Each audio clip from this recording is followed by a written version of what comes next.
Bonsoir, bienvenue dans Au cœur de l'enquête, la seule émission qui vous permet de suivre une enquête dans les moindres détails. Ce soir, direction Marseille, délinquance, criminalité, vous allez découvrir le travail de la police comme si vous y étiez. Vol à l'arraché, trafic en tout genre et règlement de compte mortel, la cité phocéenne est depuis plusieurs années secouée par la violence. Il y a aujourd'hui pour la police un problème, Marseille. Eh bien, nos équipes sont entrées au cœur des cités, là où le trafic de drogue est devenu roi, mais aussi où le chômage explose. Car à force, cette économie parallèle qui fait des victimes par dizaines a fini par faire vivre des familles entières. Face à cette situation qui paraît inextricable, quelle est la réponse des autorités, de la police? Comment font-ils pour infiltrer ces réseaux et démanteler les trafics pour lutter contre cette violence endémique? Vous allez voir que des opérations d'envergure sont menées pour rétablir l'ordre dans ces quartiers. Marseille, la police peut-elle gagner la guerre contre les caïds? C'est un film d'Anthony Edley. Vue d'en haut, elle semble calme, paisible. Une ville somptueuse, au bord de la mer. Mais vue d'en bas, c'est une toute autre histoire. Au milieu de la foule, voilà ce qui fait le quotidien. Des trafics en tout genre. Cigarettes de contrebande et stupéfiants. Tu sais où est-ce que je peux acheter à fumer ici? Non, voilà, tout droit là. Ouais. Et des scènes comme celle-ci, beaucoup plus frappantes.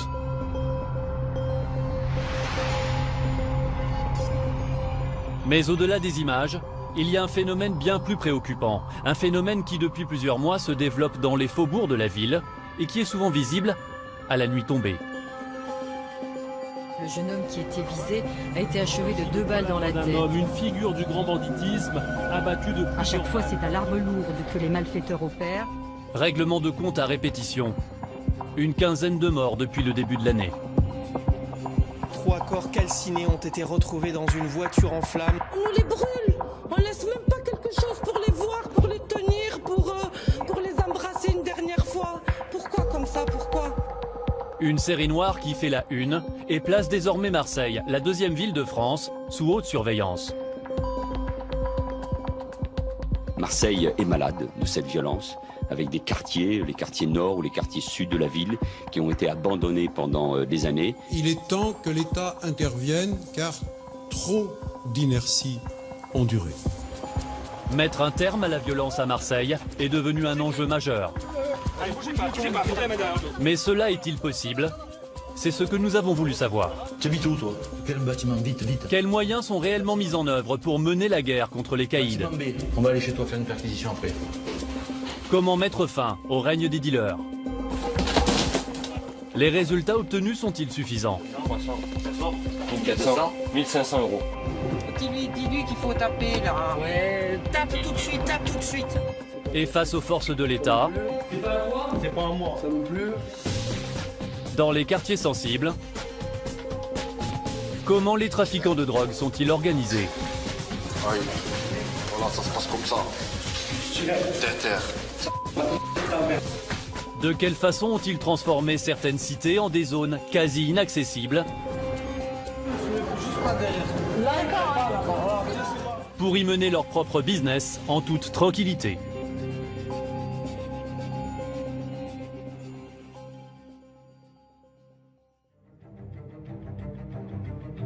Ce qui est frappant lorsqu'on enquête sur la criminalité à Marseille, c'est que contrairement aux autres grandes villes françaises, la violence, les agressions ont souvent lieu en plein jour et en plein centre-ville.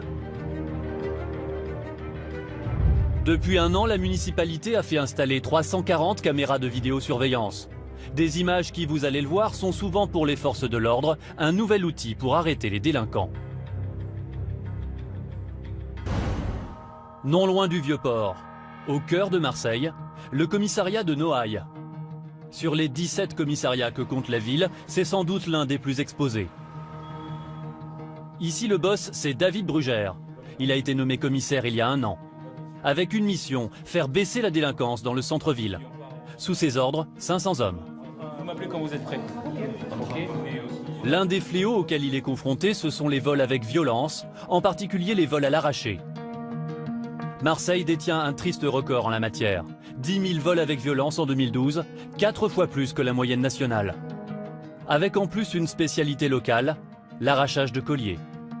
Pour le commissaire, les images de vidéosurveillance sont parfois de précieux débuts de piste. Donc là, il fait chaud, vous avez un individu qui se balade en survêt et puis encapuchonné comme si on était en plein hiver. Il fait ses allers-retours sur un petit secteur, comme s'il était un peu en patrouille, pour guetter sa proie. La victime est là, et voilà, et c'est fini. La méthode est toujours la même. L'arracheur porte des vêtements noirs, banals, et une capuche pour masquer son visage. Il a repéré la caméra et lui tourne le dos. Il choisit sa victime et d'un geste sec, il arrache son collier en or. Valeur de son butin, autour de 80 €. Depuis un an, David Brugère et ses hommes ont déjà interpellé 70 arracheurs. Mais c'est un combat sans fin. À Marseille, il y aurait une quinzaine d'arrachages chaque jour. Cet après-midi, l'un des hommes du commissaire a été alerté sur un nouvel arrachage. La scène s'est déroulée dans le 1er arrondissement, en centre-ville. Ces touristes espagnols marchent sans se douter de ce qui les attend. Sur le trottoir, un scooter vient à leur rencontre. La scène ne dure que quelques secondes. Le deuxième homme sur le scooter a saisi le collier de la touriste. Le deux roues a quitté les lieux aussitôt. Mais grâce à cette vidéo, les policiers ont identifié le pilote du scooter. C'est un récidiviste. Il figure dans les fichiers du commissariat. Il porte en particulier une montre et une bague qui sont très reconnaissables. Les policiers vont aller l'interpeller chez lui, mais obtenir ses aveux ne va pas être simple. L'arracheur de collier présumé le voici, il n'a que 17 ans. Mais les policiers le connaissent bien pour l'avoir déjà arrêté plusieurs fois.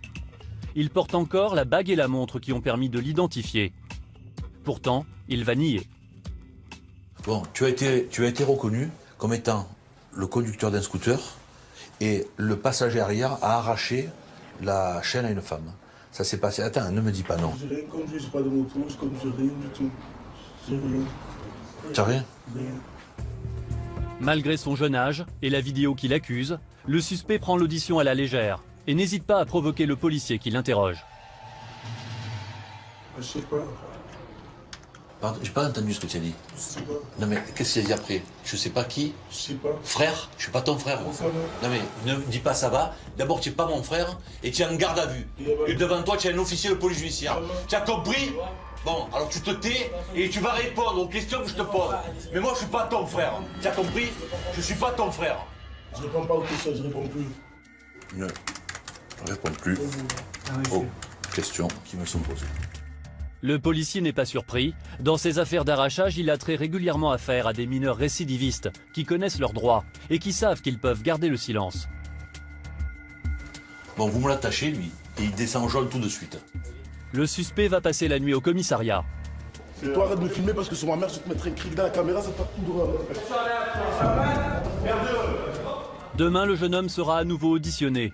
S'il garde le silence, les policiers ne pourront rien contre lui. Mais ce qu'il ignore, c'est que le lendemain, un témoin va se présenter. Dans les affaires de vol avec violence, il est rare que des personnes ayant assisté aux faits se présentent pour témoigner, par peur des représailles ou parce que les délinquants ont agi trop vite. Mais ce matin, un jeune homme est venu de lui-même au commissariat. Ce jeune homme, on l'aperçoit dans la vidéosurveillance. Au moment des faits, il était en train de lasser ses chaussures. Le scooter est passé juste devant lui, avant l'agression. Il n'a pas hésité à venir parler à la police. Si ça arrive à ma soeur ou ma mère, je serais content qu'il y ait une personne qui fasse ça pour elle. Alors, que ce soit une touriste, comme si c'était quelqu'un de ma famille, je me mets à la place de la personne cassée. Le policier lui présente une planche photo comportant plusieurs visages. Parmi eux, le conducteur du scooter. Il porte le numéro 9. Tu prends ton temps. Vu que c'est surtout le bas du visage, c'est lui ou lui? Par rapport à ce que j'ai vu, ça ressemble à un des deux. Un des deux. Je peux pas dire à 100%. Le 9 et le 5, c'est ça. L'homme hésite entre deux individus. Pour lever le doute, les policiers décident d'organiser ce qu'ils appellent un tapissage. Derrière une vitre sans teint, 3 hommes, dont le suspect de 17 ans qui porte le carton numéro 3. Le témoin les scrute, un par un. Certainement pas le 5, c'est sûr. D'accord. Avec une paire de couleurs. Ouais. Je crois que c'est ça. Hein?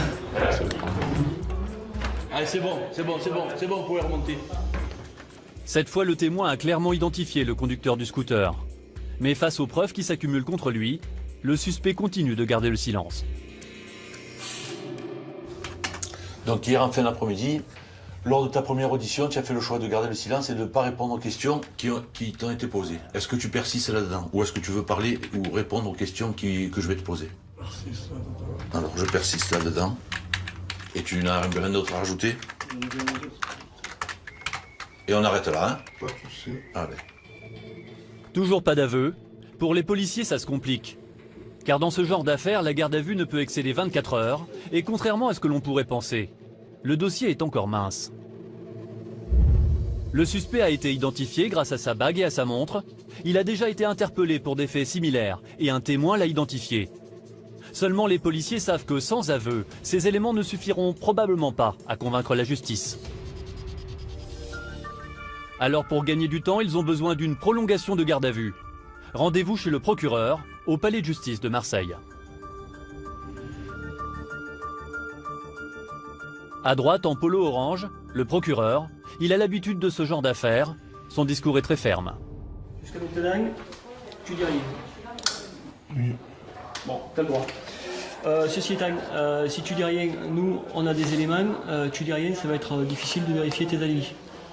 T'as plus de 16 ans, tu peux aller en détention. Tu es déjà connu pour au moins 2 affaires. Donc tu fais comme tu veux, discute avec ton avocat parce que pour le moment ça se passe mal. Donc pour ces faits-là, je te garde tu restes avec les policiers cette nuit. Voilà, c'est fini, au revoir. Le jeune homme l'a compris. Maintenant qu'il a plus de 16 ans, ce genre d'affaire peut lui valoir la prison. Alors après une deuxième nuit au poste, son attitude va changer du tout au tout. Le lendemain, sur les conseils de son avocat, le jeune homme passe aux aveux. Oui, je reconnais des faits. Oui, je reconnais les faits. Question. Vous avez rencontré un groupe de touristes. Comment ça s'est fait? On était en train de rouler sur le trottoir. Oui, c'est bon. On avait une chaîne, il a mis la main. Sur le collier? Oui. Sur le collier de la victime. Est-ce qu'elle a cédé la chaîne? Non, non, non, la chaîne, en fait, elle est tombée. Alors, la chaîne, vous êtes venu la récupérer? Oui, on a ça. Dans quelle direction vous êtes parti? Au bord. Vers la porte d'Aix. L'arracheur a été placé en détention dans un établissement pour mineurs pendant 1 mois, puis il a été libéré en attente de son procès. Il risque jusqu'à 7 ans de prison pour vol avec violence en réunion. Le nombre de vols de colis à Marseille a été divisé par 2 en 1 an, en partie grâce aux caméras de surveillance. Mais le phénomène reste problématique et parfois très violent. On estime que 3 kilos d'or sont volés et revendus chaque mois dans la ville. Et si ce type de délinquance est si fréquent à Marseille, c'est parce qu'il est très facile ici pour un voleur de revendre bagues et bijoux. En plein cœur de la ville, la porte d'Aix est une place connue de tous les Marseillais. Un haut lieu de trafic illégal. Ici tout se vend, tout s'achète. Contrefaçon, drogue et cigarettes de contrebande. Combien? Ça dépend quoi. 4 euros. Cet endroit, les hommes du commissaire Brugère y patrouillent régulièrement. En scooter, par équipe de 2, ils sillonnent le secteur. Parfois la chance leur sourit. Ce jour-là, en passant, ils ont repéré une personne suspecte.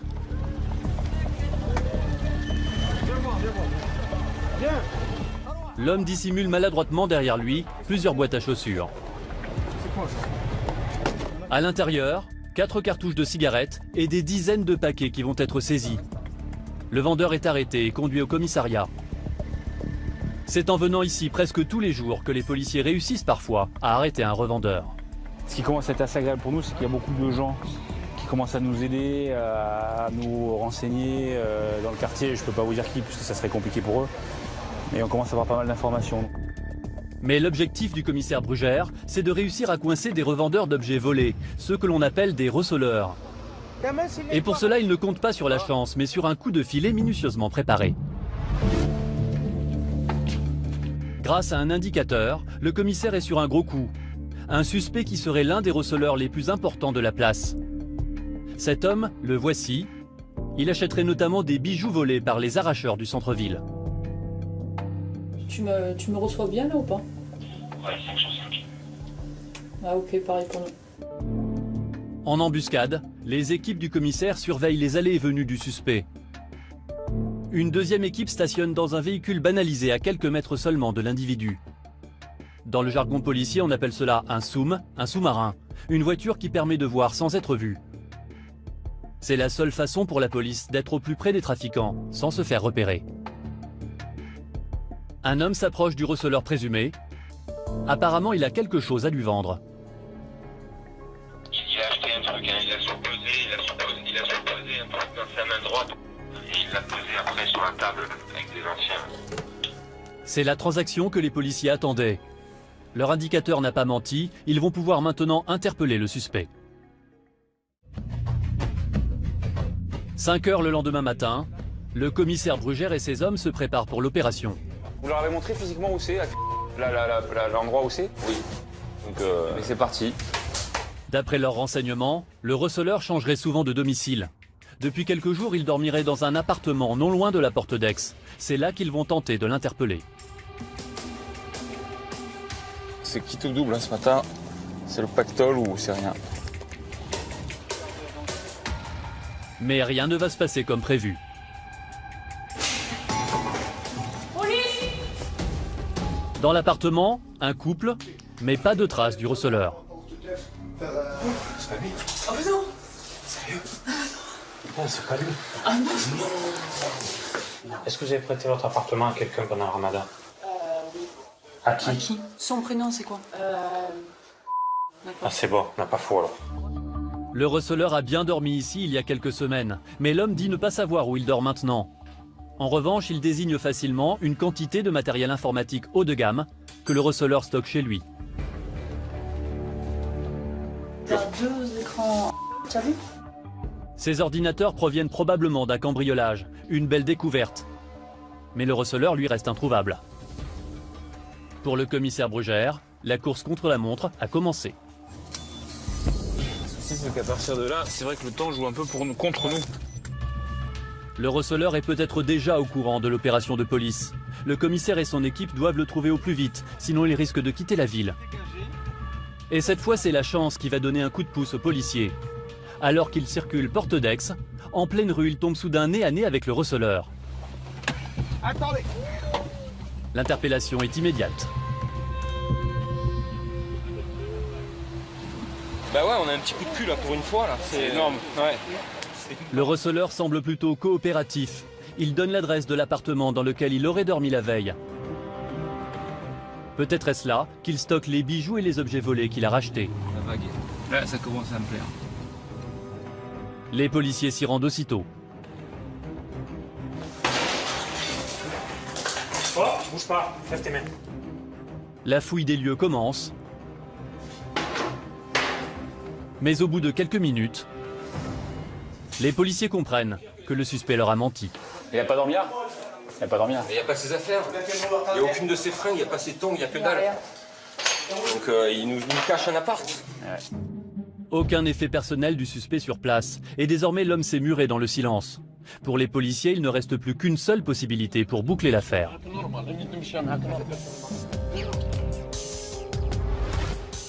L'indicateur qui a livré le nom du receleur a aussi donné aux policiers une adresse. Elle se trouve seulement à 300 mètres de là. Les policiers décident de s'y rendre. L'immeuble est un vrai taudis. Au 6e étage, dans un appartement squatté, les policiers vont faire une belle prise. 2 complices du receleur et surtout des liasses de billets, des billets de 50 €. 1200. 5, 1200. 1300. D'accord. 1400. 1500 €. On est d'accord, le compte est bon? Ouais, c'est bon. Les policiers viennent de mettre la main sur les 2 banquiers du receleur. Les taux se resserrent. L'homme commence à livrer des informations. Tu rachètes les téléphones et tu rachètes l'or et après tu revends à qui? Un mec au bled. À un mec au bled? Donc tu pars au bled avec tout Non. et tu vends. Non. Qui c'est qui fait le voyage pour toi? C'est lui qui vient? Ouais. Donc ça veut dire qu'il stocke entre temps.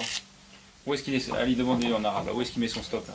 Il n'y a pas, c'est toujours il n'y a pas, c'est toujours il n'y a pas. Combien? Non, il y a quelque part. La fouille de l'appartement se poursuit. Mais elle ne donne rien de plus. Rien. Pas la moindre trace d'or ou de bijoux. Les hommes du commissaire Brugère n'ont toujours pas trouvé la planque du receleur. Et il ne leur reste plus aucune adresse à visiter. C'est l'impasse. Mais le commissaire n'a pas dit son dernier mot. De retour au commissariat, le receleur présumé est placé en garde à vue.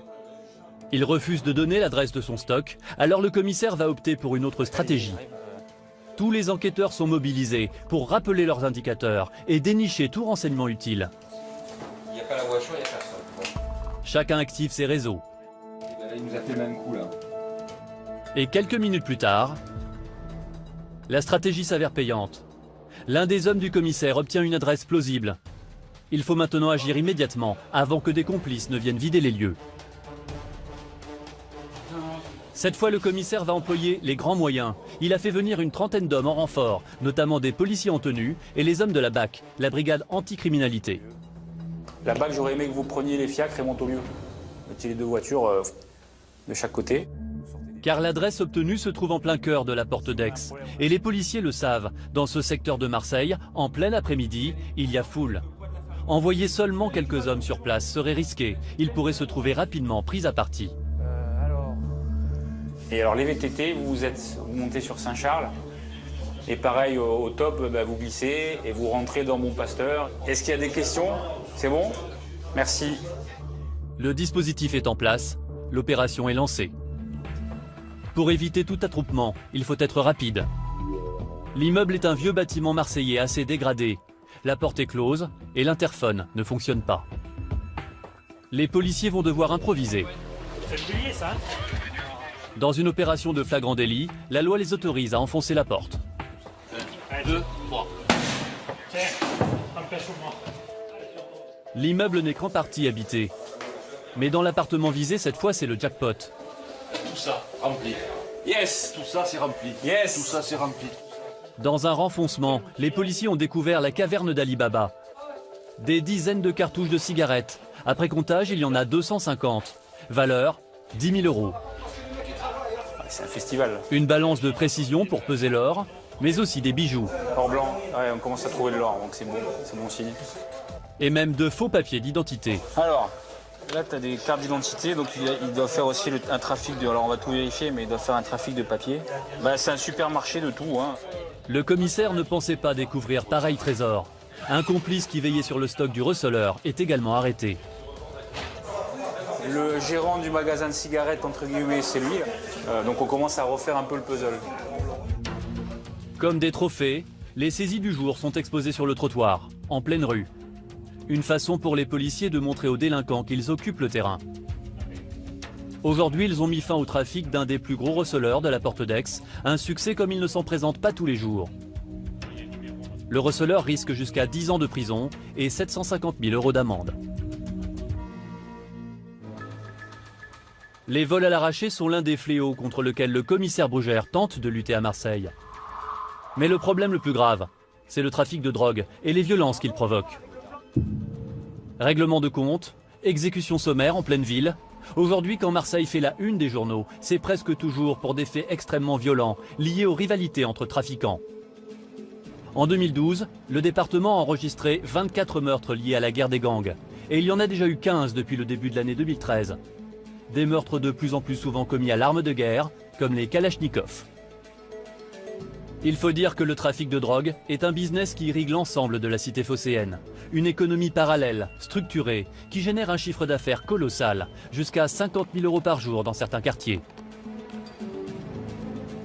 Ce trafic tue, mais au quotidien il fait vivre des dizaines de milliers de personnes. Les dealers bien sûr, mais aussi leurs familles et leurs proches. Oula, là-dedans. Et la drogue circule aujourd'hui depuis les quartiers tenus par les trafiquants, jusque dans les rues du centre-ville de Marseille.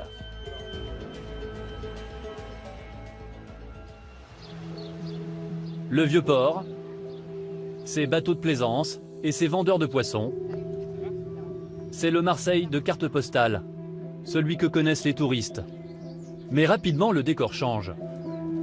Dans ces ruelles étroites, à seulement 100 mètres de la Canebière, les dealers sont déjà là. Et les hommes du commissaire Brugère sont bien décidés à les déloger. Mais pour y parvenir, il faut une qualité, beaucoup de patience. Depuis très tôt ce matin, 2 policières sont installées discrètement dans un appartement prêté par un habitant. Arnaud de Carreau. Depuis cette planque, elles ont une vue directe sur la rue en contrebas. Dans leur ligne de mire, un dealer présumé. Donc je répète, il a un t-shirt vert pomme, un short noir, une sacoche noire en bandoulière et des baskets noires et vertes. Donc pour l'instant, il est devant l'entrée du SNAP, donc il ne faut pas intervenir. Pour intervenir, les policiers ont besoin d'un flagrant délit, car un dealer ne garde jamais de drogue sur lui. Il la cache dans un stock, non loin de son point de vente. Tout l'enjeu pour les policiers, c'est de localiser ce stock. L'appareil photo permet aux officiers de police de garder une image des individus qui abordent le suspect. Et un important dispositif policier attend leur signal. À quelques rues de là, des agents en tenue se tiennent prêts à intervenir. Le commissaire Brugère, lui, se tient au prochain carrefour, en liaison permanente. Quand soudain la policière en embuscade saisit une transaction. Ouais, ça y est.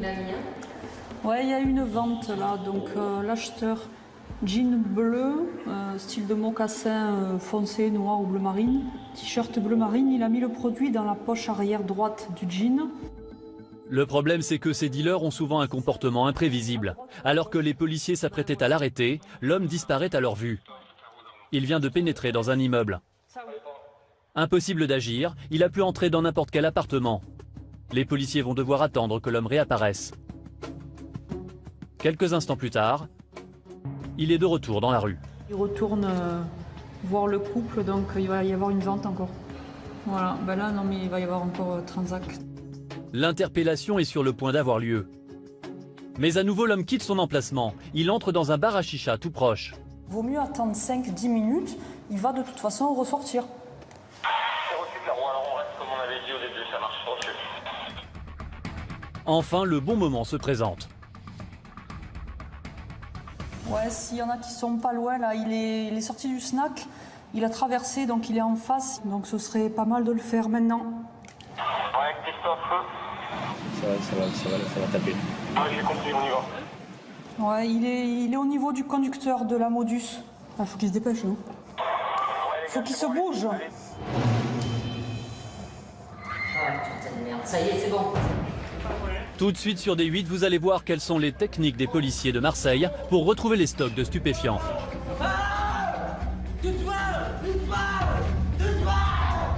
Oh oui! Oh oui! Oh oui, ça c'est beau ça! Vous verrez également comment les trafiquants ont fait de certaines cités des territoires où règne la loi du plus fort. Et comment certains citoyens essaient de leur résister, malgré les risques de représailles. Quand il a été battu à coups de barre de fer, qu'il a eu des points de suture et tout, j'ai eu vraiment peur qu'il le tue, quoi. Le problème, c'est que ces dealers ont souvent un comportement imprévisible. Alors que les policiers s'apprêtaient à l'arrêter, l'homme disparaît à leur vue. Il vient de pénétrer dans un immeuble. Impossible d'agir, il a pu entrer dans n'importe quel appartement. Les policiers vont devoir attendre que l'homme réapparaisse. Quelques instants plus tard, il est de retour dans la rue. Il retourne voir le couple, donc il va y avoir une vente encore. Voilà, ben là non mais il va y avoir encore transact. L'interpellation est sur le point d'avoir lieu. Mais à nouveau, l'homme quitte son emplacement. Il entre dans un bar à chicha tout proche. Vaut mieux attendre 5-10 minutes, il va de toute façon ressortir. C'est reçu, Claron, alors on reste comme on avait dit au début, ça marche, reçu. Enfin, le bon moment va se présenter. Ouais, s'il y en a qui sont pas loin, là, il est sorti du snack, il a traversé, donc il est en face, donc ce serait pas mal de le faire maintenant. Ouais, Christophe. Ça va taper. Ouais, j'ai compris, on y va. Ouais, il est au niveau du conducteur de la Modus. Ah, faut qu'il se dépêche, non? Faut qu'il se bouge. Ça y est, c'est bon. L'homme est interpellé. C'est bon, interpellation en cours. Top pour l'affaire.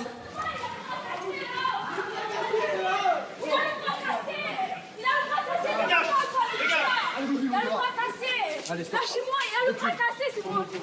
Mais ça va, il a le bras cassé. Il faut un équipage rapidement au 38-42. C'est bon, je suis devant, Caro. Ouais, reçu. Déjà, la foule se masse aux abords de la rue. Les policiers en VTT ont pris place pour bloquer les accès et garder le contrôle de la situation. Tu as vu le monde qu'il y a?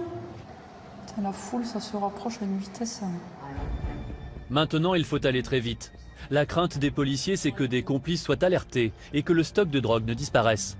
La policière a repéré en particulier un homme en t-shirt blanc dont le comportement lui semble suspect.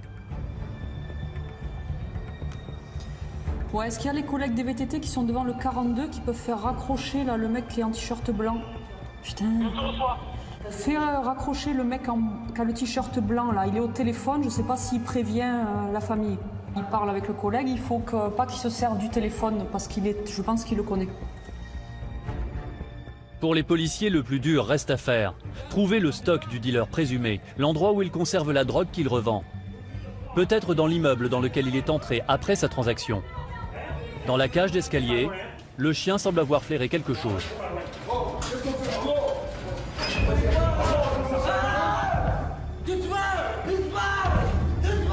Le suspect se met à hurler. Il est possible qu'il tente de prévenir un complice de l'arrivée de la police.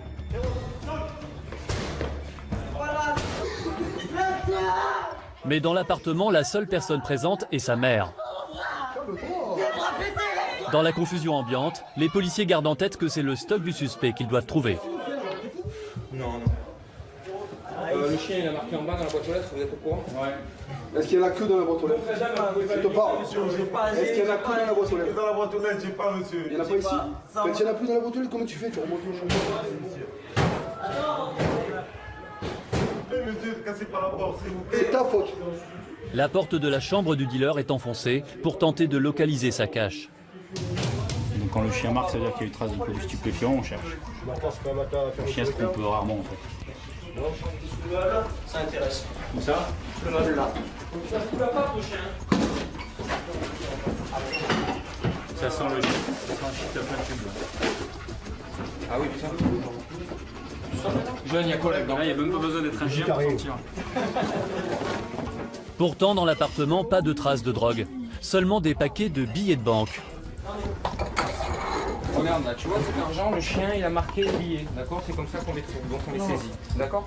C'est pas mais on le saisit quand même. Maman, elle t'a pris tes sous. Ce chien-là ne marque pas l'argent, il marque le stupéfiant. Donc s'il a marqué ici avec les billets, c'est que les billets ont été en contact avec les stupéfiants, ce qu'on pourra après déterminer éventuellement avec des analyses poussées. L'argent liquide est compté devant le jeune homme avant d'être saisi à son tour. 2200 €. Pourtant, les policiers en sont sûrs. Le dealer conserve forcément un stock de drogue, non loin de son point de vente. C'est dans la boîte aux lettres que le chien renifleur avait marqué que les policiers trouvent enfin ce qu'ils cherchaient. Mais bien sûr que non, c'est pas à toi, évidemment que c'est pas. C'est pas à moi. Non, c'est pas à toi. Ça non plus. C'est pas à toi? C'est pas à moi. Ça non plus. C'est pas à toi. Tu vas passer un mauvais moment avec nous, toi. Ça, c'est toi ce qu'il y a dans ce truc. Pas à moi. Tu vas apprendre à nous connaître. Du shit et de la coke. Mais ce jeune homme dit que ce n'est pas lui. De la cocaïne et quelques barrettes de cannabis. Un bon début, mais les quantités sont faibles. Les policiers pensent qu'il existe une cache plus importante ailleurs. Pendant l'interpellation, un autre groupe de policiers a perquisitionné le bar à chicha tout proche, dans lequel le dealer s'est rendu lorsqu'il était sous observation. Ils y ont découvert une grande quantité de drogue. Des barrettes de résine de cannabis. Ça, c'est des barrettes à 20 ou 30 €. Ça a été trouvé derrière le comptoir sur le compresseur. 18, 19, 20, 21 et 22 et demi. Il y a là pour 600 € de résine de cannabis. Le patron du bar à chicha est aussitôt arrêté. Le fait de trouver cette drogue dans son établissement permet de le fermer immédiatement pour trafic de stupéfiants. Oui, c'est bien, ça montre que nos efforts ont payé. Qu'on n'a pas passé tant d'heures à surveiller pour rien. Et alors que les policiers s'apprêtent à quitter les lieux, une nouvelle information va faire rebondir l'affaire. Un policier a reçu un appel anonyme. Quelqu'un affirme que la mère du dealer s'est débarrassée de quelque chose, juste avant l'arrivée de la police tout à l'heure. Les collègues ont été informés que, apparemment, c'est la mère de l'interpellé. Quand elle a su que son fils était interpellé, elle a balancé sur le toit de l'immeuble un sac, donc ça peut être intéressant. La seule façon de vérifier l'information, c'est de remonter dans l'appartement. C'est Renou. Asseyez-vous, madame, s'il vous plaît. Qu'est-ce qu'on cherche? Un sac qui aurait été jeté par, a priori, la mère. La mère aurait jeté un sac par la fenêtre. Nous sommes au 5e et dernier étage. Il n'est pas tombé dans l'arrière-cour? L'un des hommes du commissariat se lance sur le toit. C'est au-dessus, Chris. Ah, génial. Quand soudain, Oh oui! C'est bon, il a vu. il y a effectivement un sac plastique sur le toit. Oh oui! Oh oui! Oh oui! Oh oui, ça c'est beau ça! Des pains de cannabis, une balance de précision et un couteau pour trancher la drogue. Un petit nécessaire du parfait dealer.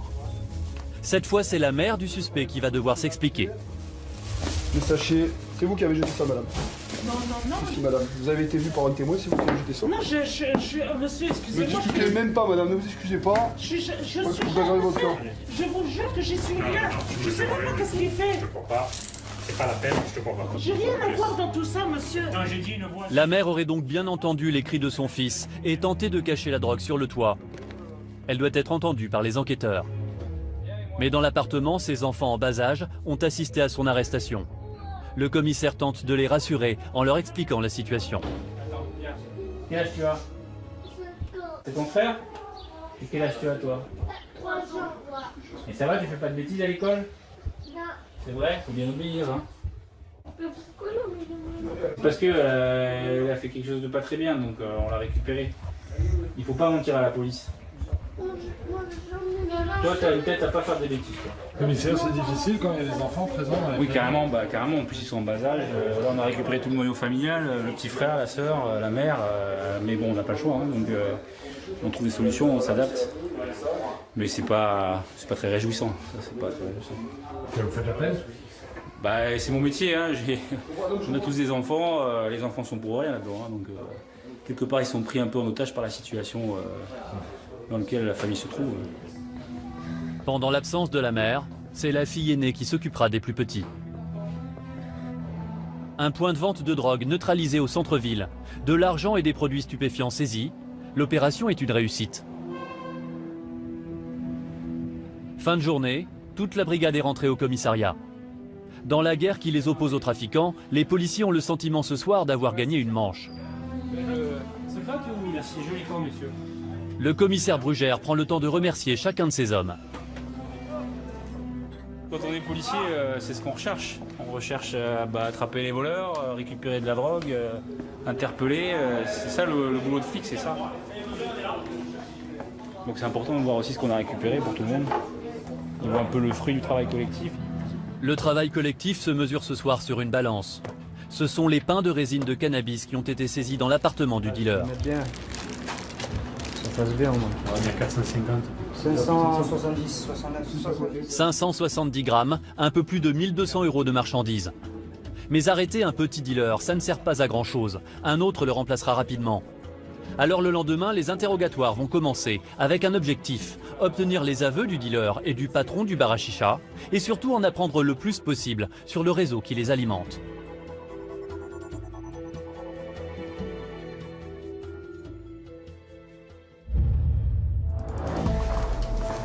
Pour concrétiser le flagrant délit, l'équipe du commissaire Brugère ne dispose que de 48 heures. C'est la durée de la garde à vue des 3 interpellés. Le patron du bar à chicha, le dealer présumé et sa mère. Dans ce bureau, l'interrogatoire a commencé pour le patron du bar et l'homme n'est pas coopératif. Tu vas arrêter de crier là au bureau. Vous me laissez pas parler. Moi je te dis que tu vas arrêter de crier. Tu as compris? Le gardé à vue est très agité. Ce qui l'inquiète le plus, c'est qu'à l'extérieur, on puisse penser qu'il coopère avec la police.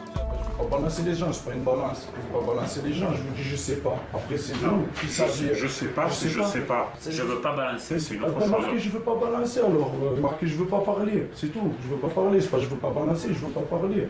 Vous savez très bien, la vérité, ce qu'il y a en moi, Ça existe des gens moi qui je ne sais savent parler. Après déjà je veux pas parler, j'ai peur des représailles. C'est tout. Pourquoi tu je le veux dis pas pas? parler, je veux pas parler, c'est tout. Dans une ville comme Marseille, tout se sait très vite. La peur des représailles met en panique le propriétaire du bar à chicha. Son interrogatoire tourne au dialogue de sourds avec l'enquêteur. À quelques mètres de là, l'audition du principal mis en cause, le dealer, a commencé elle aussi, en présence d'un avocat commis d'office. Face aux questions des policiers, le jeune homme essaye de minimiser la gravité de ses actes. Est-ce que tu vends de la drogue? Je vends des gens que je connais. Oui, je vends que à des gens que je connais. Quel genre de drogue tu vends? Qu'est-ce que tu vends comme drogue? Il existe de nombreuses sortes de drogues, je souhaiterais savoir ce que tu vends comme drogue. On va montrer ce que ça va être entre moi. Je te pose des questions. Ça va être laborieux, va être long cette audition. Ouais. C'est pas comme ça que ça fonctionne. Et tu ne piégeras pas de cette façon. Nous on t'a piégé, nous on t'a mis dedans. Tu as voulu jouer, c'est bien. Ça a marché un moment, ça t'a permis de ramener pas mal de choses. Et ça t'a permis d'améliorer beaucoup le quotidien à la maison. Maintenant tout ça c'est fini. Donc je te demande quel genre de drogue tu vends. Ça dépend. Si quelqu'un a besoin de ça, je fais ça sur cette drogue, je reviens. Les quartiers nord, ce sont les cités du nord de la ville, la plaque tournante du trafic de drogue à Marseille. Du shit. Voilà, ça c'est une repose. En réalité, cet aveu ne coûte rien au jeune homme. Lors de la fouille de son domicile, les policiers ont déjà trouvé de la bœuf, c'est-à-dire de l'herbe, les feuilles séchées de cannabis, et du shit, de la résine de cannabis présentée en barrette. Mais il y avait plus grave. Souvenez-vous, dans la boîte aux lettres de la famille, ils ont également retrouvé des paquets de cocaïne.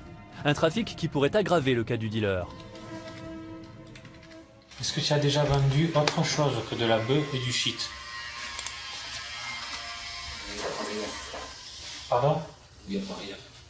Donc tu veux dire que hier c'était la première fois que tu avais de la coke à vendre?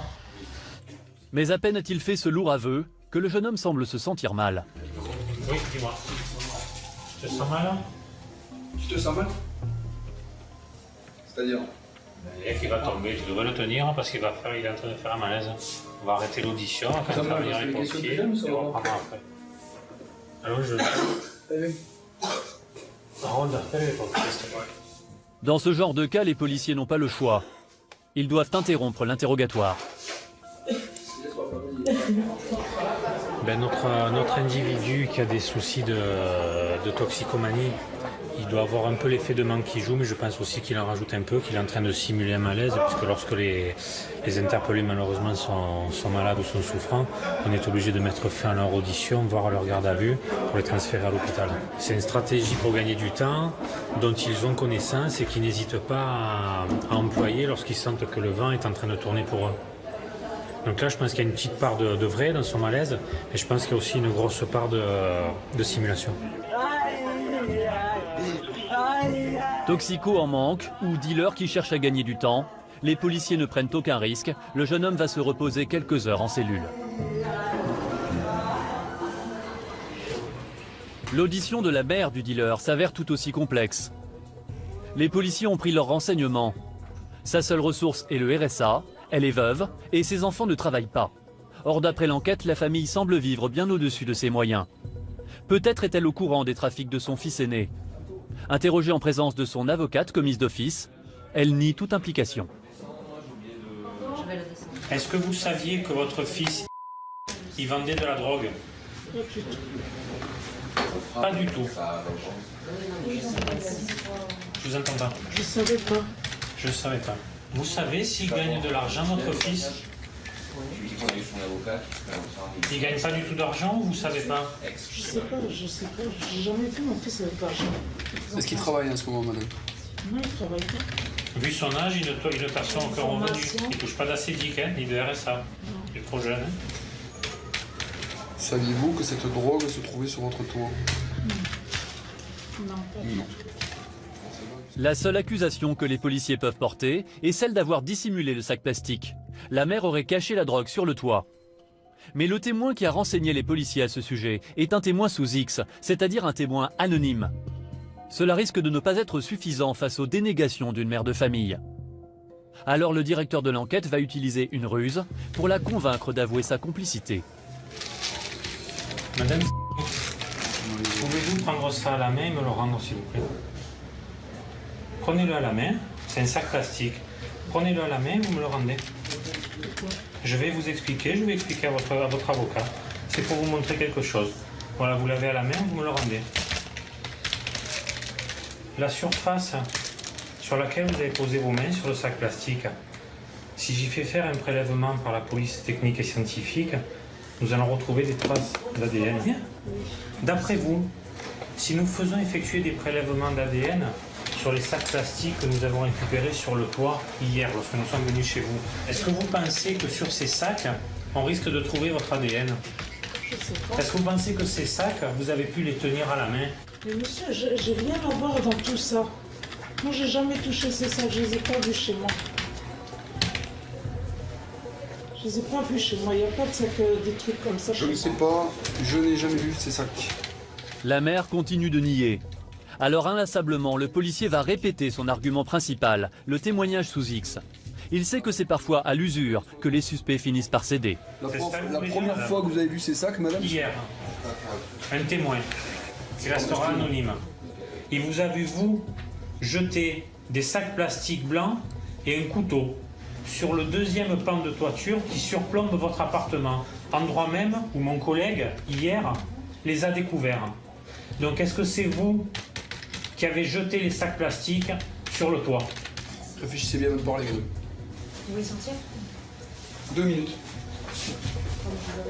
La démonstration du policier a-t-elle fait réfléchir la mère? Toujours est-il qu'après quelques minutes en tête-à-tête avec son avocate, elle va enfin accepter de parler. Je vous fais la question simple, donc je vous repose la question. Est-ce que vous avez jeté sur le toit les sacs? Quand je vous ai vu monter, j'ai fouillé, j'ai trouvé des sachets. Je les ai balancés. Vous avez paniqué, vous avez balancé ça sur le toit, c'est ça? Pour cet aveu, la mère peut être poursuivie pour complicité de trafic de drogue. Elle risque la même peine que son fils, 10 ans de prison et 750 000 € d'amende. 1 heure après son malaise, le dealer a été ausculté par les pompiers. Il a apparemment retrouvé toute sa santé. Grâce à ses propres aveux et à ceux de sa mère, les policiers estiment qu'ils ont d'ores et déjà de quoi l'envoyer devant le procureur. Ils se permettent même une pointe d'ironie sur le malaise de la veille. Par contre, tu nous diras à quel endroit tu comptes te jeter par terre et faire encore le cinéma pour passer un peu le ménage avant. D'accord? Pour les hommes du commissaire Brugère, le dossier est bouclé. Depuis notre tournage, l'affaire a été jugée en comparution immédiate. Le dealer de 19 ans a été condamné à 3 ans de prison ferme. Sa mère a été condamnée à 1 an ferme pour complicité de trafic de drogue. Mais le juge d'application des peines l'a laissé en liberté au nom de sa situation de mère de famille. Le gérant du bar à chicha, lui, a été placé sous contrôle judiciaire. Il a suffi de 48 heures pour éradiquer un point de vente de stupéfiants. En cette période où Marseille fait la une toutes les semaines pour ses faits divers, un succès comme celui-là mérite un peu de publicité. Monsieur le chef d'état-major. Le directeur de la sécurité publique de la ville, Pierre-Marie Bourniquel, est venu féliciter les hommes de la brigade pour l'arrestation du dealer. Et devant notre caméra, il en profite pour faire passer un message, celui de la fermeté. Nous, on est des policiers, on est des flics, on est là pour contrôler, interpeller, arrêter, mettre à disposition de la justice. Moi, j'ai pas peur du terme répression, je le revendique. Mais l'ampleur de la tâche est énorme. Selon les estimations, le trafic de drogue à Marseille générerait aujourd'hui un chiffre d'affaires évalué entre 400 et 500 000 € chaque jour. Si les violences débordent aujourd'hui sur les quartiers centraux de la ville, les policiers le savent bien, c'est depuis les cités que tous les trafics s'organisent. C'est l'une des particularités de Marseille. À l'intérieur même de la ville et proche de son centre, 150 cités s'étendent sur des kilomètres alentours. 40 d'entre elles, au moins, sont considérées par les forces de l'ordre comme des lieux de deal. Comme par exemple la Castellane, la Cayolle, Herbel, les Micocouliers, les Cèdres, les Bleuets, Bassins ou le Plan d'Aou. Depuis des années, les policiers y multiplient les descentes pour tenter de stériliser le trafic. Une guerre de harcèlement qui s'avère finalement peu efficace, car sitôt une bande mise hors d'état de nuire, une autre prend le relais. Ces cités sont devenues le creuset de tous les maux de la ville. Et si Marseille est la ville de France qui possède le plus grand nombre de cités, parfois très proches du centre-ville, c'est en grande partie pour des raisons historiques. Car vous allez le voir, lors de leur construction, on les a souvent bâtis vite et mal, en situation d'urgence. Tout a commencé dans les années 60. Marseille est une ville qui s'est mal remis des bombardements de la Deuxième Guerre. Les quartiers les plus anciens du centre-ville, comme le Panier, sont devenus insalubres. Certaines habitations sont des taudis. des bidonvilles sont apparus. Alors un grand plan de rénovation va être lancé. La ville se couvre de chantiers, on démolit, on rénove. Le secteur du bâtiment a besoin de milliers d'ouvriers. C'est l'époque où par bateau entier débarquent les premiers immigrés venus du Maghreb. Ils fourniront une main-d'œuvre bon marché. Mais voilà, il faut les loger. Alors on construit dans la précipitation les premières cités sur les hauteurs de la ville. On les appellera les quartiers nord. Ces cités sortent de terre dans l'urgence. On construit beaucoup, des tours, des bars, et ce n'est que le début. En 1962, l'indépendance de l'Algérie pousse dehors plus de 800 000 pieds noirs. La moitié d'entre eux arrivent par Marseille, par avion, par ferry, avec femmes et enfants. Plus de 150 000 s'installeront durablement dans la ville. Il faut loger une armée de sans-toit. Alors dans les années 60 et 70, on va construire à nouveau, très vite. En mettant à leur disposition un bloc d'immeubles en construction dans la banlieue de Marseille, le gouvernement s'est appliqué à parer au plus pressé. Dans ces zones, qui étaient jusque-là rurales, d'énormes bâtiments de béton apparaissent, des cités souvent closes, fermées sur elles-mêmes, des villes dans la ville. De futurs ghettos, qui partant de crise et de chômage, vont devenir un repère idéal pour les trafiquants, 40 ans plus tard. Aujourd'hui, plus de 300 000 personnes vivent dans les cités de Marseille. Ceux qui en avaient les moyens sont partis vers des horizons plus souriants, et la pauvreté est restée seule sur place. Dans ces quartiers, le taux de chômage bat des records, plus de 40% par endroit. Et les trafics en tout genre sont devenus une économie parallèle, qui génère chaque année des millions d'euros et permet à de nombreuses familles de survivre. Du coup, les dealers se sont appropriés ces territoires, et la police n'y pénètre qu'avec prudence, pour des opérations coup de poing. Bloc, tu es placé en garde à vue pour des faits de trafic de stupéfiants. Pour la seule cité de la Castellane, par exemple, le trafic de cannabis rapporterait 50 000 euros par jour. Alors depuis un an, le ministère de l'Intérieur a déployé de nouveaux moyens pour tenter de mettre un terme à la criminalité galopante. Aux 3200 policiers déjà présents à Marseille, se sont ajoutés plus de 300 hommes. Un hélicoptère de la gendarmerie survole désormais les cités quotidiennement, à très haute altitude, de jour comme de nuit, équipé de caméras infrarouges. Grâce à ces caméras, en toute discrétion, les policiers marseillais observent les trafiquants. Ils étudient leurs réseaux, des réseaux parfaitement structurés.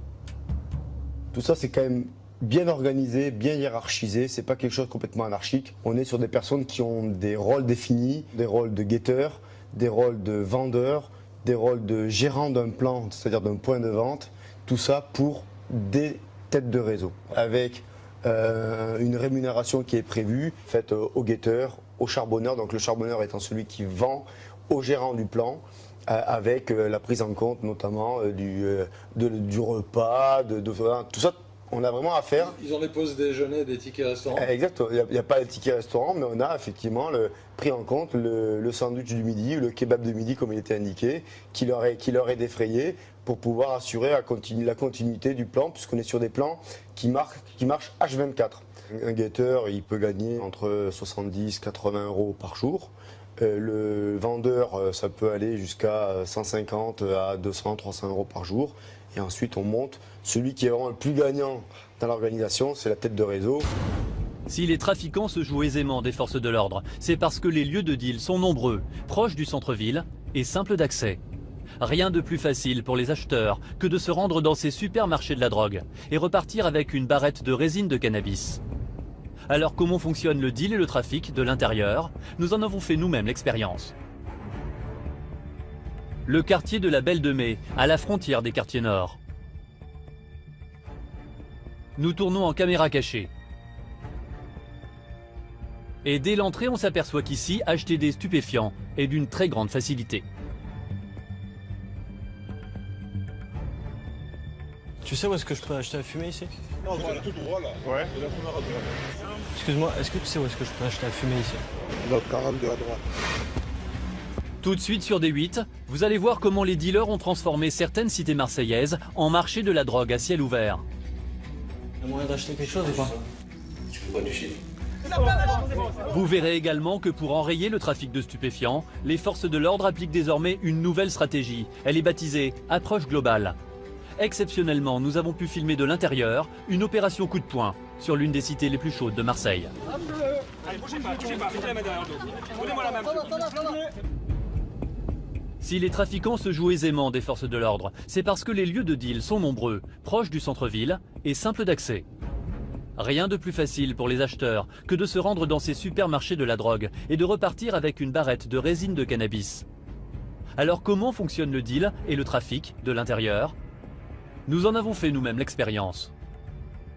Le quartier de la Belle de Mai, à la frontière des quartiers nord. Nous tournons en caméra cachée.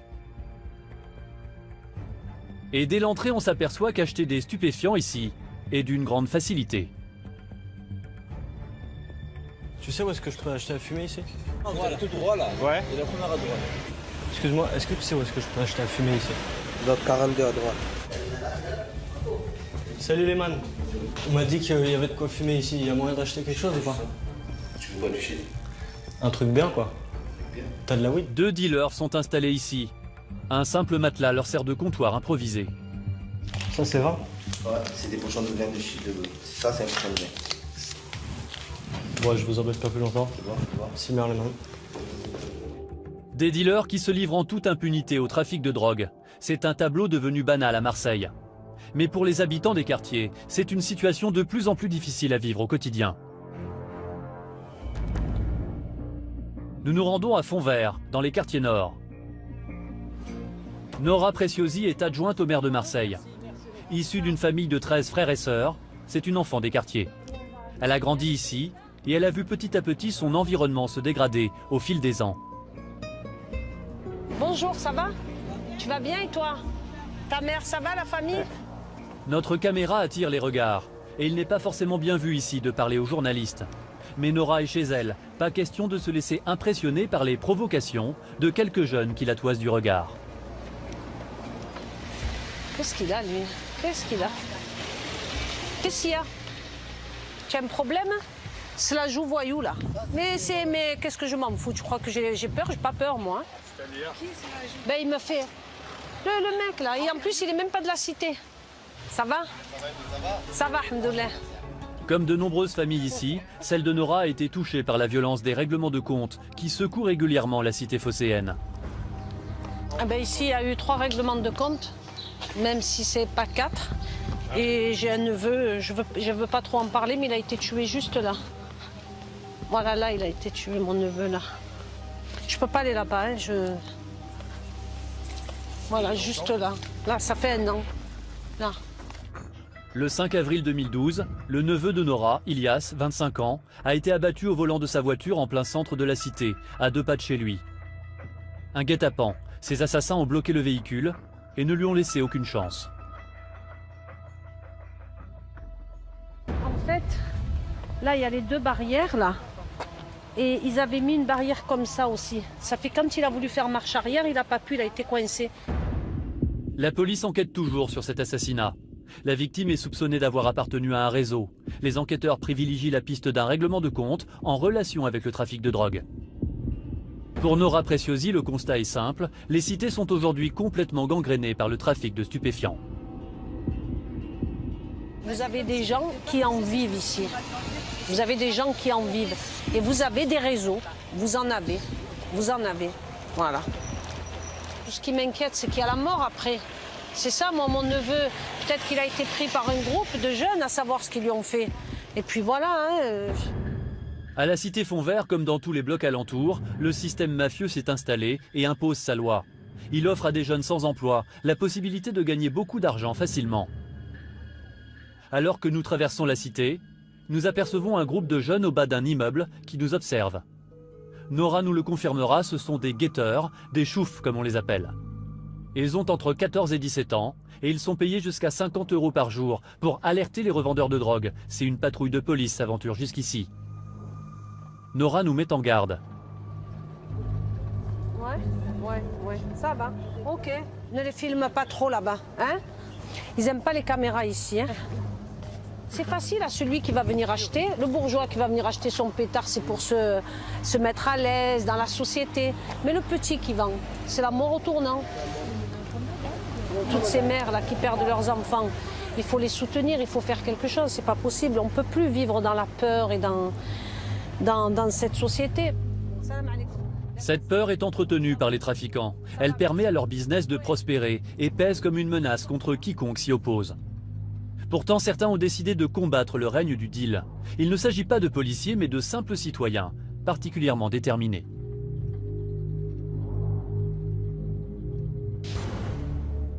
Dans la cité voisine, Saint-Barthélemy, Céline est une mère de famille qui a osé s'opposer aux trafiquants.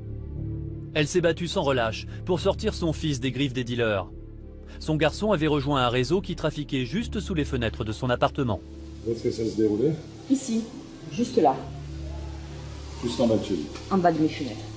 Depuis, les dealers se sont déplacés. Ils sont 20 mètres plus loin. Il est un peu plus en retrait vers là-bas. Un peu plus en retrait. Mais on peut pas y aller, c'est trop... Non, c'est trop risqué. Le fils de Céline avait tout juste 15 ans quand il est entré dans une bande de revendeurs de résine de cannabis. Comme le veut la règle, il a débuté comme simple guetteur. Il a commencé par le chouf. Alors le chouf, le chouf veut dire regarde en arabe.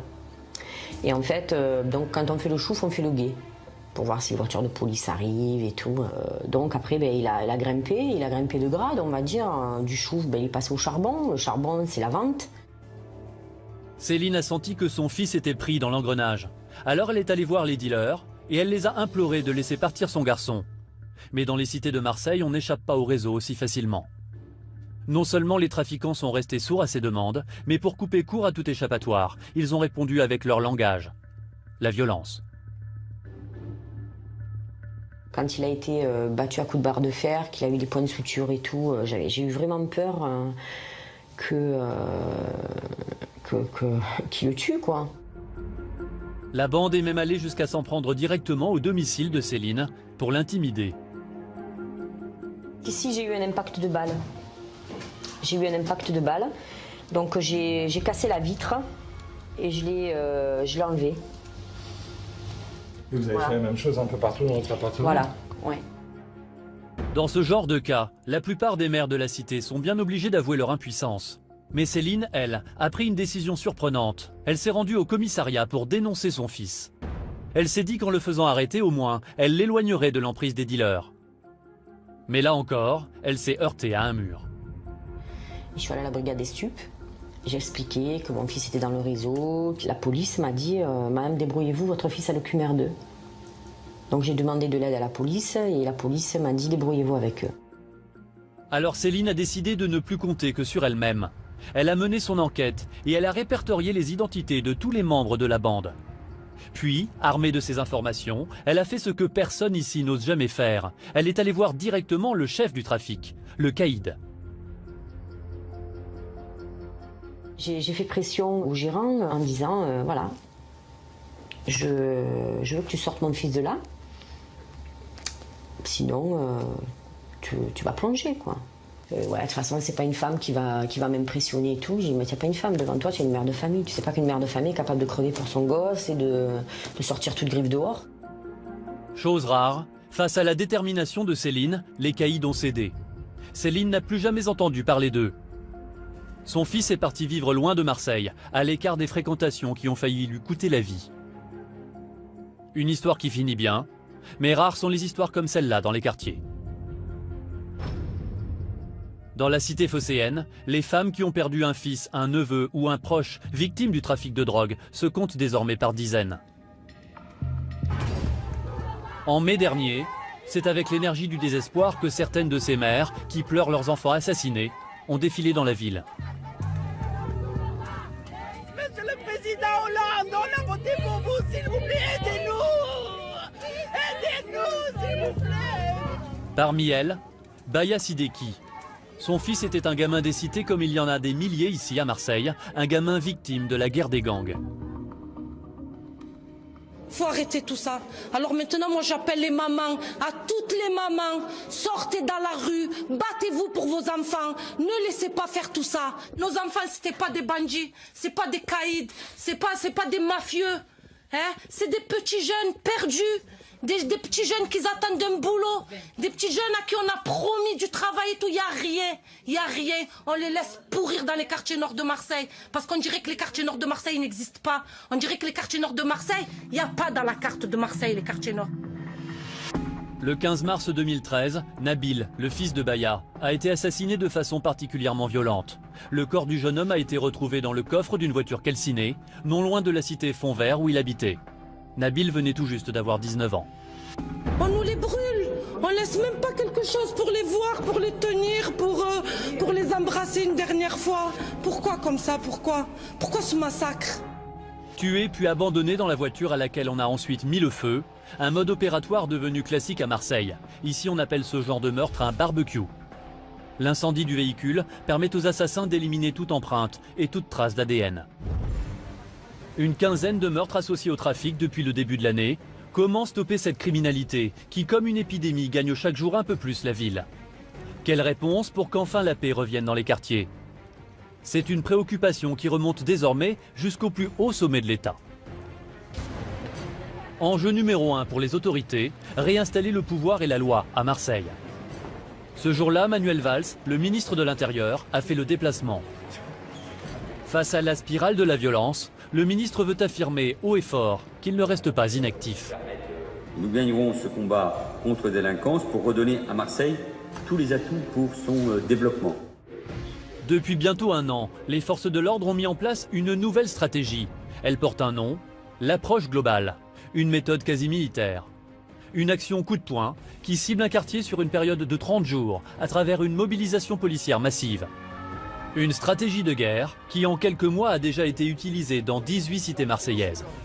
Objectif, asphyxier les trafiquants et les pousser à quitter les cités. Alors comment fonctionne cette nouvelle méthode policière? Est-elle aussi efficace que le ministre le promet? Exceptionnellement, nous avons eu l'autorisation de filmer de l'intérieur la préparation et le déroulement d'une de ces opérations d'envergure dans une cité marseillaise. Vous allez voir que derrière le déploiement de forces spectaculaires, c'est toute la complexité et la violence des rapports de force dans la ville de Marseille qui apparaît.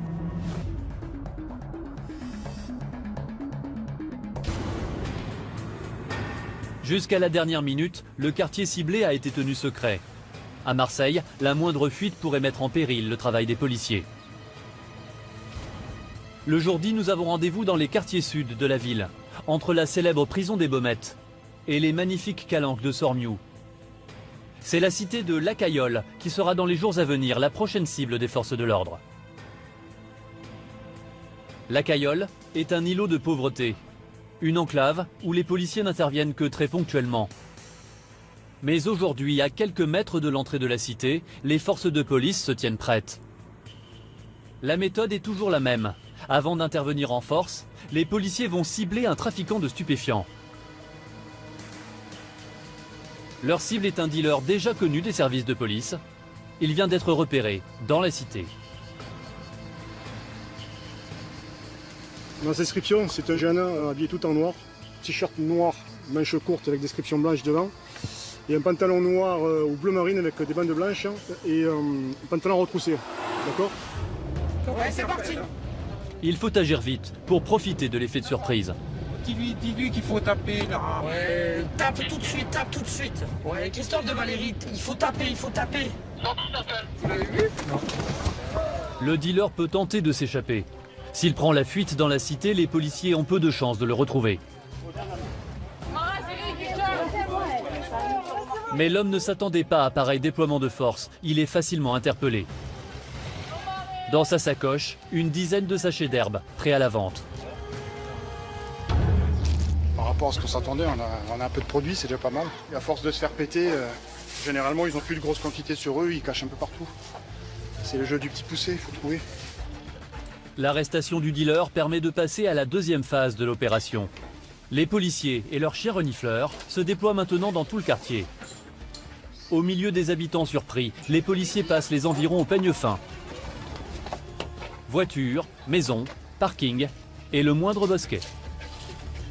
C'est souvent dans ce genre de cage très simple que les trafiquants dissimulent leur drogue. Il est dans le... Il y a un peu d'herbe Et un peu d'herbe, trois pochons de coke et des barrettes de résine. Et de la coke, c'est déjà pas mal. De petites quantités de stupéfiants, disséminées un peu partout par les dealers. Pas grand-chose, 2-3 barrettes et des sachets de conditionnement. À l'arrivée de la police, ils ont préféré se débarrasser de la drogue qu'ils avaient sur eux. Une technique classique. Ils savent qu'être arrêté en possession de drogue peut valoir jusqu'à 1 an de prison et 3 750 € d'amende.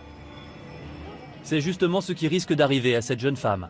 Elle a été arrêtée chez elle avec quelques barrettes de cannabis. Parce que la fille, c'est elle qui l'a acheté, donc elle est placée en garde à vue. D'accord, placée en garde à vue, il faut qu'elle me justifie la provenance de ce véhicule. Tout à fait. Garée dans l'allée de la maison, une voiture de luxe d'une valeur de plus de 20 000 €. Aux yeux des policiers, il est surprenant que la jeune femme ait les moyens de s'offrir pareil véhicule. Ce commissaire la soupçonne de l'avoir acheté avec de l'argent sale. Donc on a un véhicule qui est manifestement est un véhicule de luxe et qui ne correspond pas du tout avec le train de vie des habitants. Donc on va essayer d'établir une procédure de non-justification de ressources. Ça commence à s'agiter. Dans la cité, la tension monte. Les habitants sont de plus en plus nombreux dans les rues, gênant les opérations. Les esprits s'échauffent. Les policiers ne vont pas s'attarder plus longtemps. D'autant que l'objectif de cette première journée est atteint, avec 2 personnes interpellées et des stupéfiants saisis. Ouvre-le, il fait chaud. Ouvre-le, il fait chaud. Arrêtez de filmer. Les choses sérieuses, en réalité, commenceront le lendemain, car c'est toute la particularité de ces opérations approche globale. Pendant 1 mois, tous les jours, les forces de l'ordre ne vont plus quitter le quartier.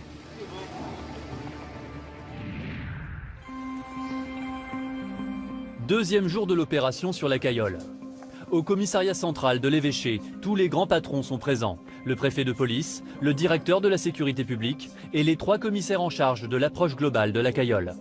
Les consignes sont très claires. De ce qui rentre et de ce qui sort. Inutile de vous dire que l'objectif aujourd'hui, c'est de contrôler à tout va et d'interpeller dès qu'il y a lieu. Allez, bonne chasse. Au deuxième jour, les opérations passent à la vitesse supérieure. La cité de la Cayolle va voir débarquer désormais des moyens humains et logistiques impressionnants. 150 hommes mobilisés, dont une compagnie de CRS. Des motards pour intercepter d'éventuels délinquants en fuite. Et même un hélicoptère qui filme et guide en temps réel les policiers sur le terrain.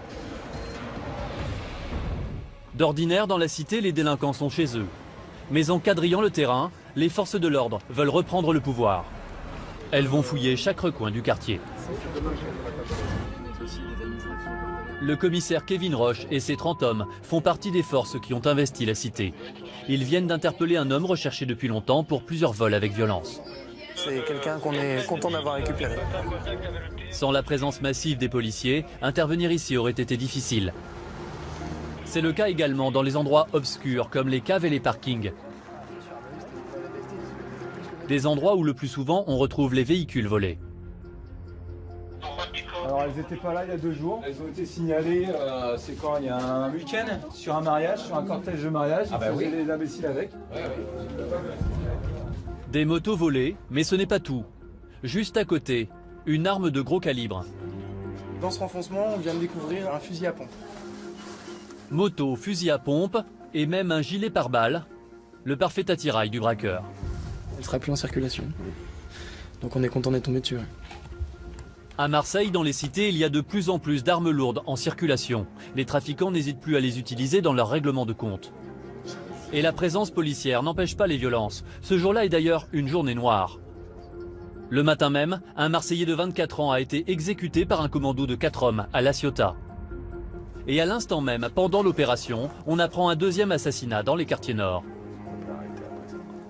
J'ai entendu sur les ondes qu'on avait été alerté pour aussi un règlement de compte au niveau du 13e arrondissement. Donc voilà, pour l'instant, je n'en sais pas plus. La victime a été mitraillée à bout portant dans sa voiture par 2 hommes à moto. Le fait divers aura d'autant plus de retentissement dans les médias que la victime, Adrien Anigo, 30 ans, était le fils du directeur sportif de l'OM. Ce règlement de compte est le 15e depuis le début de l'année à Marseille. Et les opérations coup de poing menées par la police n'y sont peut-être pas pour rien. Le préfet, Jean-Paul Bonnetin, suit minute par minute les opérations sur le terrain. Et selon lui, les descentes de police répétées depuis 1 an ne sont sans doute pas étrangères au regain de violence entre les gangs. Les saisies de drogue et d'argent créent des problèmes, créent des tensions. Une interpellation, une incarcération d'un trafiquant de stupéfiants donne envie à d'autres de prendre la place. Donc oui, il est clair que nos opérations sont de nature à déstabiliser le trafic. Et qui dit déstabilisation peut dire parfois exacerbation des tensions entre bandes rivales. Dans la cité de la Cayolle, les opérations se poursuivent. L'approche globale ne se limite pas à la police. Appuyés par les forces de l'ordre, d'autres services d'État sont mobilisés. Les douanes, mais aussi l'URSSAF et les services sociaux. Des services qui pénètrent à nouveau dans un quartier où, bien souvent, plus aucune loi, plus aucune règle ne s'applique comme ailleurs. Kevin et ses hommes escortent maintenant une équipe de la répression des fraudes. Ces fonctionnaires ont pour mission de contrôler les restaurants du département, mais ils n'osent jamais s'aventurer dans la cité d'habitude. Le gérant de cet établissement ne s'attendait pas à pareille visite. Pas le visage. Pas le visage. Il n'y a jamais eu aucun contrôle dans ce restaurant. L'état des cuisines n'est clairement pas en accord avec les normes sanitaires. Il y a des moisissures sur les frigos. Ça, c'est pas bon, ça. Vous êtes en activité, vous recevez de la clientèle. Ça, c'est pas bon pour le client, ça. Il y a des bactéries qui peuvent se répandre sur les frigos.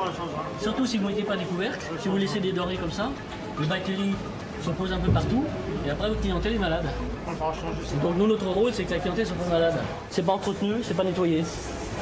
Entouré des policiers, l'agent de la répression des fraudes peut travailler normalement, comme il le ferait n'importe où ailleurs. Ça, c'est pas bon. Monsieur, la poubelle, vous la fermez, vous l'enlevez. Si c'est pas fait, parce que nous, on va revenir, si c'est pas fait dans le délai que nous faisons prescrire, 15 jours, 1 mois, je sais pas trop, c'est la verbalisation. Ça va aller vite. Merci. Un contrôle qui se terminera par une amende pour plusieurs infractions relatives à l'hygiène. À quelques minutes de là, une autre prérogative d'État est rétablie, la chasse au travail au noir. Escortés par les forces de l'ordre, ce sont cette fois des inspecteurs de l'URSSAF qui ciblent un restaurant du bord de mer. Nous sommes à l'extérieur de la cité, mais les forces de l'ordre savent que d'ordinaire, aucun contrôle sérieux n'a lieu ici. Bonjour madame. Ce restaurant, situé dans un cadre paradisiaque, contraste avec l'état de délabrement général du quartier. Rapidement, les inspecteurs découvrent plusieurs infractions. À commencer par cette serveuse, qui n'est tout simplement pas déclarée. Vous êtes salarié de l'établissement? Non. Je suis bénévole. C'est une association aussi? Être bénévole dans un restaurant, bien sûr, c'est impossible et illégal. Il s'agit donc bien de travail au noir. Dans cet établissement, la gérante semble avoir d'autres choses à cacher aux contrôleurs de l'URSSAF. Elle tarde à leur fournir les documents de comptabilité qu'ils ont demandés. Moi, ce que je veux, c'est que vous donniez les papiers aux Oui, d'accord, personnes, et après, après, on s'en va. Voilà. Finalement, la gérante coopère, elle fournit les documents. En particulier le ticket qui doit répertorier les recettes de la journée. Aux yeux du contrôleur, la fraude est désormais manifeste. Il n'y a rien dessus. Non mais voilà pourquoi la difficulté pour l'obtenir. Pas une seule vente de boissons sur le ticket, alors qu'en terrasse, il y a beaucoup de clients. Vous avez vu comme moi-même le nombre de tables qu'il y a, le nombre de personnes qui sont en terrasse pour tout ce qui est limonade. Donc nécessairement, on devrait avoir plus que ce qu'on m'a donné. Ces informations seront transmises au fisc. C'est lui qui décidera des poursuites à engager contre le restaurant. Grâce aux forces de police, l'URSSAF, la répression des fraudes et d'autres services ont pu retravailler normalement dans la cité. On n'avait pas vu ça depuis longtemps dans le quartier. Et vous allez voir que les policiers poussent le souci du détail plus loin encore. Depuis des années, les épaves de voitures s'entassent dans la cité. Ces véhicules sont souvent placés là intentionnellement par les trafiquants pour freiner les interventions de police en bloquant les voies d'accès ou pour cacher des marchandises. Alors à la Cayolle, un balai incessant de dépanneuses a commencé, sous étroite protection policière. Mais les délinquants ne sont pas loin, et ils vont montrer aux forces de l'ordre que ce territoire est toujours le leur. La voiture qu'il a enlevée tout à l'heure, là, ils l'ont poursuivi par là-bas, ils l'ont braqué. Un dépanneur vient de se faire voler l'épave qu'il transportait en sortant de la cité. D'accord, non, mais je comprends. C'est juste pour savoir. Comme 206. 206 là. 4 jeunes ont forcé le conducteur à déposer le véhicule. Les voleurs ont eu le culot de dérober la voiture en pleine opération de police. Pas question de les laisser partir avec leur butin. On va aller faire un tour pour essayer de la voir, en sachant que c'est une voiture qui de toute façon est immobilisée et ne roule pas. Donc, Le commissaire Roche n'aura pas à chercher bien longtemps. Oui, capitaine, on suit le dépanneur parce qu'en partant avec une des voitures qu'il avait enlevées, il se l'est fait détrousser sa voiture. Ben, elle est là, la voiture. Pourquoi voler une voiture dont les pneus sont crevés et l'abandonner quelques mètres plus loin? Le commissaire Roche a sa petite idée. A priori, c'est pour nous montrer que, voilà, que la cité elle leur appartient et qu'ils ne laisseront pas faire. Mais donc, bon. Le signalement des voleurs a été envoyé par radio. 4 hommes, plutôt jeunes, dans une 206 verte. En temps normal, ils auraient sans doute été impossibles à rattraper. Mais en ce moment, 150 policiers quadrillent la cité. Les voleurs sont rapidement repérés. Ils sont à Vaucanson. Vaucanson. Les 4 hommes sont interpellés quelques minutes plus tard par les CRS. Allez, bougez pas, mettez la main derrière le dos. Donnez-moi la main. Cette fois, au jeu du chat et de la souris, les policiers ont gagné. Pendant un mois, ce ne sont plus les délinquants qui feront la loi à la Cayolle. Mais lorsque l'opération prendra fin, que se passera-t-il? Dans 30 jours, quand CRS et hélicoptères ne seront plus là, les trafiquants ne risquent-ils pas de réinvestir les lieux comme avant? Régulièrement, le ministre de l'Intérieur, Manuel Valls, tient à venir en personne dans les quartiers pour assurer le service après-vente de sa méthode et prouver qu'elle fonctionne. Cette cité du Clos-la-Rose, dans les quartiers nord, est tristement connue pour ses règlements de compte. Elle a fait l'objet d'une opération policière d'envergure au mois de mars. Alors quelques mois plus tard, le ministre veut démontrer que la police a repris en main le quartier et que l'endroit a retrouvé toute sa quiétude. Oui, il y a un changement. Bien sûr. Qu'est-ce qui a changé alors? Ça a changé, c'est calme, c'est très bien. On voit que les forces quand même sont présentes. C'est vrai qu'il y a beaucoup, il y a de l'attention quand même. Pendant 3 semaines, avec la police et maintenant on va voir la suite. On attend la suite. Car comme à chaque fois, l'opération a duré un mois et ensuite les forces de l'ordre sont reparties. Certains habitants ont peur aujourd'hui que les trafics ne reprennent rapidement. Un mois, est-ce que c'est assez suffisant? Si on s'aperçoit qu'il faut plus de temps et plus de présence, notamment des forces mobiles, en l'occurrence des CRS, c'est bien, il faudra le faire. Mais on part déjà de cette présence. Soudain, un incident va interrompre notre interview. Derrière, mais le fait d'avoir 3 compagnies mobiles... Ce bruit, c'est une pierre qui vient de tomber à quelques mètres du ministre. Voilà. On avance un peu. Le service de sécurité en alerte demande à ce que le cortège se déplace plus rapidement. Manuel Valls a été pris pour cible. Apparemment, sa méthode ne plaît pas à tout le monde dans la cité. Ça sera long, mais on y arrivera. On y arrivera. Le déplacement du ministre n'aura duré qu'1 heure. Juste le temps d'essayer de rassurer les habitants. La réalité, c'est que lorsque la présence massive des policiers prend fin, le bras de fer avec les trafiquants recommence. Et les caïds des cités reprennent souvent l'avantage. Ce matin, le commissaire Roche et sa chef, la commissaire Fontaine, partent en mission dans les quartiers sud, cité de la Sauvagère. Ouais, je vous annonce un départ du CP10. S'ils se rendent dans cette cité, c'est parce qu'elle a fait l'objet d'une approche globale en début d'année. Et il semble qu'aujourd'hui, la situation dégénère à nouveau. La veille au soir, une tentative de règlement de compte a eu lieu dans le quartier. La commissaire veut à tout prix éviter la reprise du cycle de la violence. On craint que certains individus de la cité se soient armés ou préparés à des attaques du type de celle d'hier soir. Donc il faut qu'on soit vigilant. Il y a encore quelques mois, les policiers rentraient sans problème dans cette cité. Ce n'est déjà plus le cas aujourd'hui. Les délinquants ont repris possession des lieux. En plein milieu de la rue, une voiture abandonnée barre la route. Pour pénétrer dans la cité, il faut la déplacer. Une perte de temps qui permet aux trafiquants de retarder la police. Cette situation n'est pas surprenante. Les dealers connaissent même les plaques des véhicules de police banalisés. Elles sont notées sur le mur.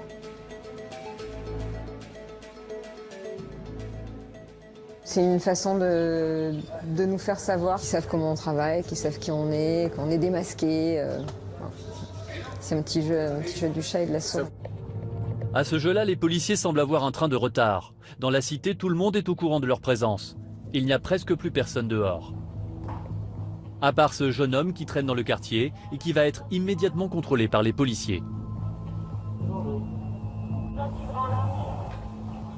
Bonjour Jean. C'est la police. Tu as rien interdit, rien de dangereux? Non. L'individu n'a pas de drogue sur lui. Peut-être s'en est-il débarrassé. Mais en fouillant également les parties communes et les caves, les policiers vont cette fois faire une découverte surprenante. TI 130, bravo, à l'écoute. Au bloc 16, on vient de trouver un sac avec des rouleaux de pièces de monnaie. Ouais, bah écoutez, c'est très bien. Il s'agit sans doute du butin d'un braquage commis la semaine dernière dans un supermarché du coin. Effectivement, ce sont des rouleaux de pièces qu'on trouve souvent dans les supermarchés ou dans les magasins. Et voilà, donc effectivement, on peut penser que c'est une part du butin. En tout cas, ça n'a pas grand-chose à faire dans une cave. Le sac sera transmis à la police scientifique. Si de l'ADN y est retrouvé, les policiers pourront peut-être remonter jusqu'aux auteurs du vol à main armée. C'est le fond de caisse pour... Depuis l'approche globale réalisée dans cette cité, 48 personnes ont été interpellées. Mais de l'avis de certains habitants, la situation n'a pas vraiment changé. On n'est plus en sécurité ici, c'est fini. Hein. Ça y est, hein. Non, il faut que ça change. Hein. Bon, en tout cas, on va continuer à venir, madame. Si ça vous rassure. Oui, ça rassure. Eh ben voilà, c'est notre boulot et ben on va continuer. Moi, j'ai rien contre. Hein. Non. Revenir chaque fois que c'est nécessaire, c'est un début. Mais est-ce suffisant pour éradiquer les trafics? À ce jour, une vingtaine de cités marseillaises a fait l'objet d'une approche globale. Un mois d'intervention policière lourde. Sont-elles toutes retombées aujourd'hui entre les mains des dealers? Pour en avoir le cœur net, nous sommes retournés dans l'une des toutes premières cités nettoyées, l'une des plus dures aussi, la cité de Bassins.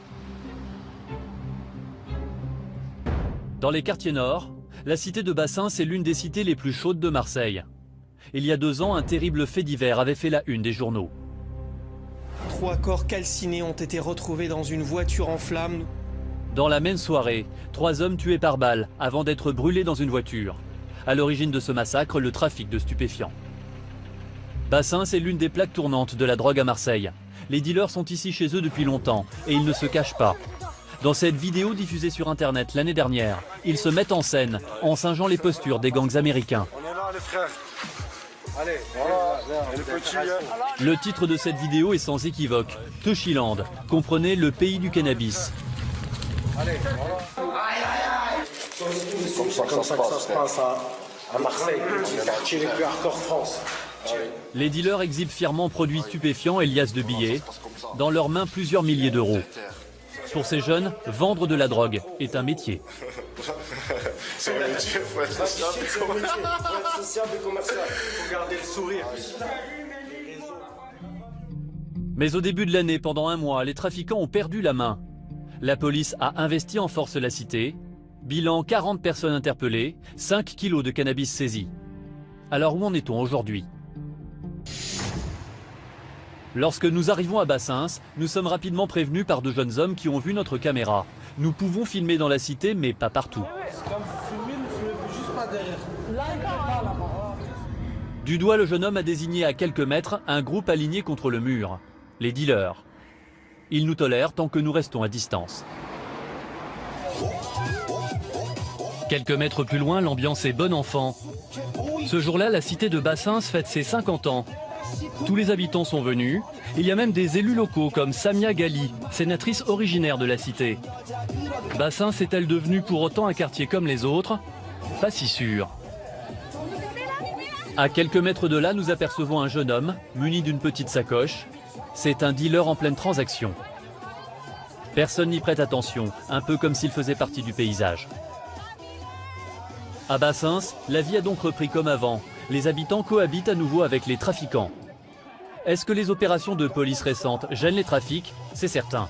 Mais dans les cités dans lesquelles nous avons enquêté à ce jour, les dealers semblent avoir encore le dernier mot.